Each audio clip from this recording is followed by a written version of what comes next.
Magandang araw mga kaate. Bali ring video nga hong ere ay nung nakarang araw pa at ngayon ko nga nila akong may upload. Bali ngayong araw nga ho dito ay samahan nyo nga ho akong bumili ng isa sa mga gusto ni na mama at papa. Tapos nga ho ay surprise natin. Bali yan nga ho ang isa sa mga gusto ni na mama at papa, ang e-bike. Bali nabayaran ko nga ho muna ito bago ko nga ho i-surprise. Fast forward nga ho mga kaate at ito na nga ho ang araw na isa-surprise natin at kukuhanin na nga ho natin yung e-bike doon sa tindahan. Pero bago nga ho yun ay bumili nga ho muna kami ni Ate Laika diyan ng ribbon. Isa nga ho mga kaati ito sa malaking tulong para ho kina mama at papa. Para naman nga ho pag mamamalingke sila ay meron na nga ho silang sasakyan. Bali nga ho sina mama ay hindi nga ho namin kasama sa bahay. Dahil binigyan ko nga ho sila ng pagkakakitaan para nga ho si mama ay hindi na umalis, hindi na mag-abroad o magpa-Maynila. Dahil nga ho hindi naman ho tayo pa bata kundi patanda.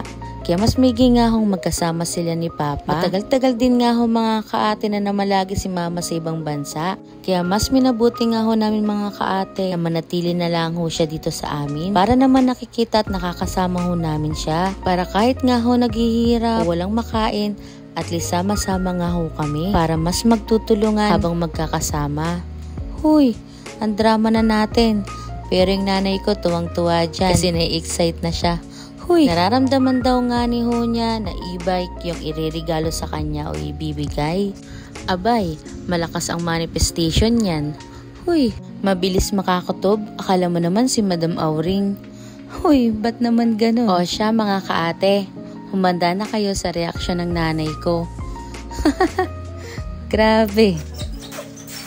Harap na. Ay, wow! Sabi ko na sa iyo yun! Sabi ko na sa iyo yun nga, Ani! Ay, lula ka! Thank you, anak! Thank you! May service na kayo.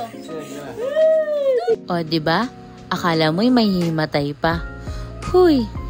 Pero napakasaya nga ho ng puso ko, gawa nga ho na masaya nga ho sila. At yun naman talaga mga kaate ang importante doon. Kung saan mas masaya yung magulang mo, doon ka din. Huy, at kung saan at kung ano yung magpapasaya sa magulang mo, ay ibigay mo na hanggat nandyan pa. Kasi life is short. Kasi nga mga kaate, hindi natin hawak yung panahon kung saan at kailan tayo mawawala sa mundong ibabaw. Iba-iba man tayo ng uri ng pamilya, pero mga kaate, at the end of the day, kahit pa anong mangyari, pamilya at pamilya pa rin yung tatakbuhan natin. Hindi man perpekto yung pamilya namin. Minsan nag-aaway, minsan nagkakatampuhan, pero parte na yon ng isang pamilya. Kaya piliin nating lumaban ng patas at walang inaapakang ibang tao. Yun lang for today's video mga kaate. Salamat sa panonood. God bless.